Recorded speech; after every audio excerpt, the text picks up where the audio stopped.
Thank you, Dennis. Hello, everyone. My name is Marianne, and I am a consultant with Algorithm. Today, we're going to talk about a new functionality of the production module. Acumatica 2022 R1 is introducing move, queue, and finish time setup on the operations. The new time modifiers will interact with the scheduling dates of a production order. In previous versions of the software, the schedule end dates of a production order worked only in function of the machine run times of the operation, but there was really no way to define the unexpected non-production time. Now we have that option in Acumatica. There are different ways to set up these modifiers in the system. The first one, and what I'm showing you right now on the screen, is on the BOM preferences. As you can see here at the bottom of the screen, we have the queue, finish, and move time.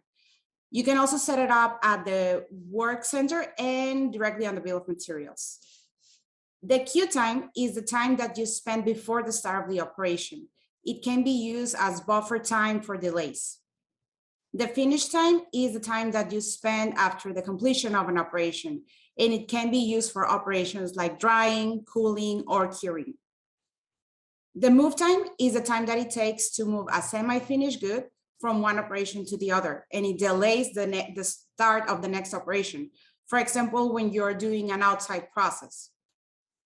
Okay, so next I'm gonna do a small demo of the setup of this time directly in a bill of materials.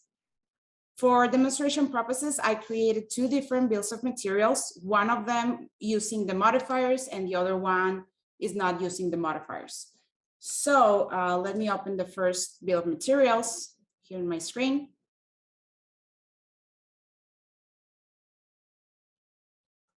Okay, so we can see that I'm doing a bill of materials for one inventory ID. I have two operations on my routing. I have runtime, and I don't have any queue, finish, or move time. In here is where you set up these modifiers in the bill of materials. I'm gonna move to my next bill of materials. And in here, you can see I have the exact same inventory ID. I have the same routing with the same operations and runtime. But in this case, I am using queue, finish, and move time for the bill of materials. So in this case, let me show you how it looks on the production order. In here, I have my first production order where I'm using the first bill of materials that I showed you.